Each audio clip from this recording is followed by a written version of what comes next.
Hey guys, I'm sitting out on my porch tonight, and I want to talk a little bit about like the intentions that you have when you're making a photo versus what is the final perception of the viewer.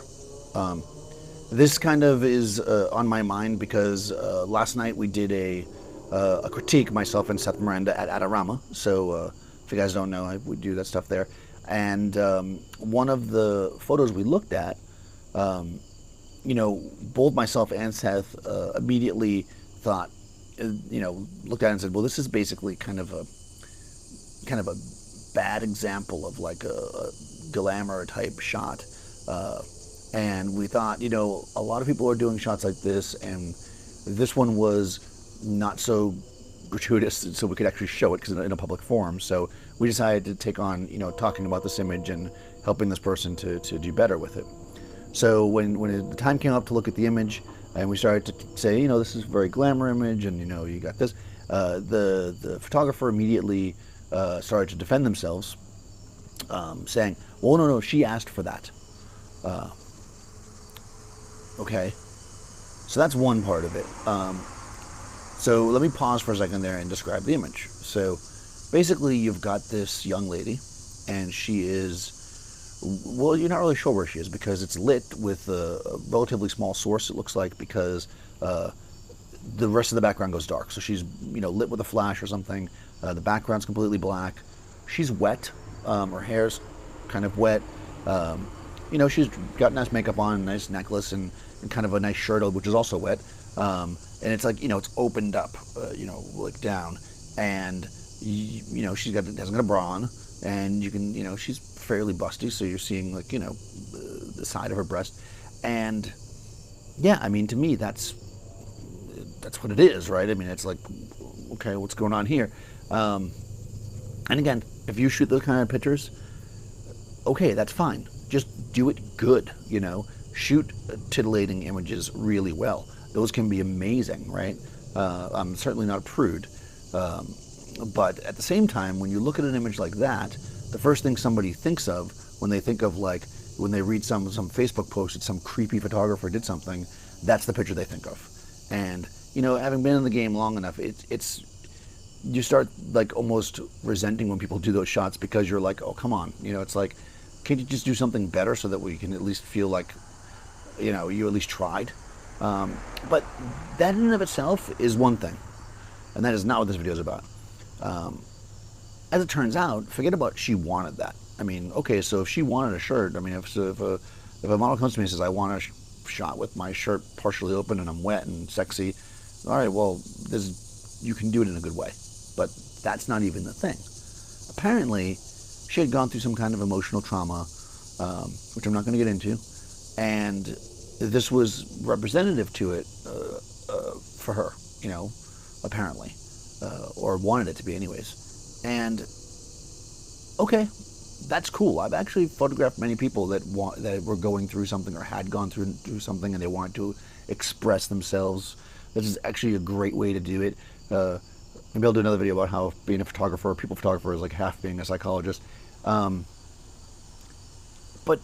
the problem that we have with it is that this is not what I got from that. She's wet. Why? Oh, well, it represents that it was raining. Okay, well, rain, you can make it look like it was raining. Nothing here says it was raining. It just says wet girl.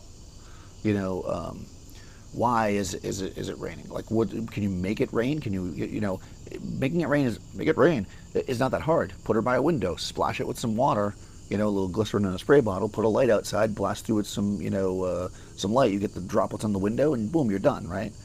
It's not that hard to make them look like it's raining. Or if you're in a room, show some signs that it might be raining, But besides the fact that she's wet,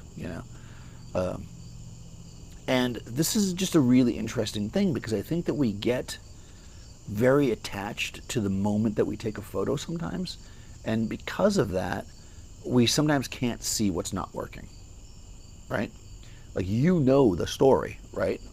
It's kind of like when somebody, people who work together or something start talking about something, they're laughing, and you're just like, what? And they're like, oh, it's an inside joke. Right, well, it's an inside story, which is fine if you're just making that image with that person and you're delivering it to them and you're going to experience it together.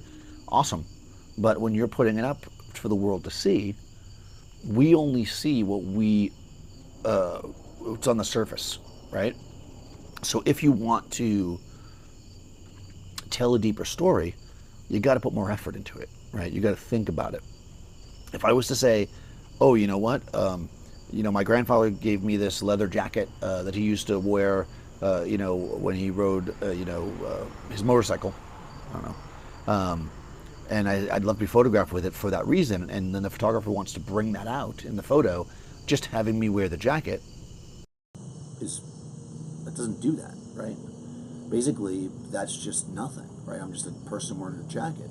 But if I show some attachment to the jacket, maybe I'm holding it, maybe there's a patch on it that's old-fashioned, there's something that I can hone in on, right? That's what you want. You want to be able to try to tell that story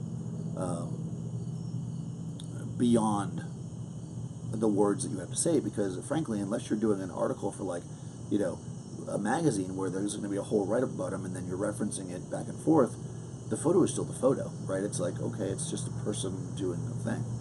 So I think that what you have to learn as a photographer is that once you put your photos out in the wild, they have to stand on their own. Whatever you do in the photo, whatever people can see in the photo is what they perceive. So if, let's say for instance, I want to do a photo that's representing that somebody had a breakdown, and I have the whole story in my head, but then I do a photo of such. Maybe they're pulling at something, they're snarling, they're nasty lighting, whatever. Even if the viewer doesn't know they had a breakdown because they couldn't get the right size coffee at Starbucks, whatever reason they had this breakdown, they can still see the person as having a breakdown in the photo, which means that it's working, right? So this is what we got to think about. We have to think about, what do I see in the photo as a viewer, and does that tell the story the photographer and the subject, if they're involved in it, want to tell? And one technique that I use for this is not to immediately edit your photos. Okay?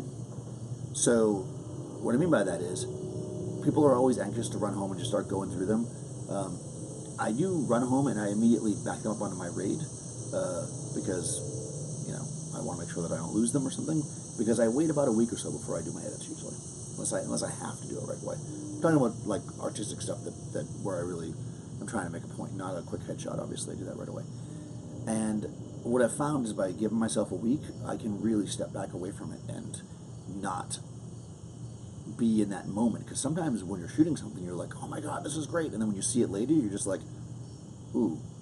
And then the opposite is also true, and that actually is why I started doing it, because I found that is true. In fact, at the end of each year, getting close to the year, I usually go back through my photos. I actually have a video here on the channel if you want to check it out, about how I number my photos and or rate my photos, I should say, in Lightroom to sort them. I go back through and I look at the lower numbers one more time. I just take some time, when it's a little bit slow around the holidays, and I just start looking at stuff. And almost always there's a handful of shots in there that I tossed, right? Put them at a lower number so I wasn't looking at them anymore, that I actually really like. And sometimes those end up being the photos that I use for stuff in the following year. Is like, oh, look at this, from the archives. So, yeah, I think we get really attached to our work, but we have to know that unless you explicitly put signs, I'll call it, in your work of what the story is, people aren't going to know that story. And if the photo is only good because of the story, then it's probably not a very good photo. Sorry, that's just the way it is. Like, if you tell me, if you were to remove all that from it, right? If you were to take everything away and say, well, you know what, this isn't about this story, going back to the photo I'm talking about, she didn't have this story, she didn't have nothing, all it is a girl, shot in kind of a cheesy, glamoury way, and that's all it is. Well, that's all it is to the viewer who doesn't know the story. So, hopefully that made sense. Let me know what you guys want to see in these. I'm just kind of doing things that I think of. I actually had another idea earlier, and then when I was coming here to record, I was like, oh, I know I'm going to talk about the thing. Because these are just things that are on my mind. But for sure, comments, put it in the comments below. Let me know, like, if you've had any, like, insight like that. Like, if this has happened to you, right? Have you, like, found a photo later that you hated and then you love, or vice versa? It's really curious to see if I'm like most people, hopefully, and I'm not completely crazy. But yeah, if you don't already subscribe to the channel, please do. you know, and you get the bell and you'll know when I'm live. I'm going to try to, you know, do these more and more often with the Mevo. In fact, I'm going to do some, let me know if you want to see these because I'm about to do a bunch of them, so I don't want to do them for nothing. I'm going to do a bunch of product videos because people are always asking me what did you use in that? What did you use in that? So I'm going to do a bunch of little videos like listing the various products. So that's my next project I'm going to work on for you guys. But if there's anything else you want to see, if you have any questions, I am going to work on a fulfillment through Dropbox. I know somebody asked that in the messages before. So for that, I got to sit in front of my computer, and I didn't feel like sitting in front of my computer because it's a nice night. So anyways, thanks for watching, guys, and I'll see you later.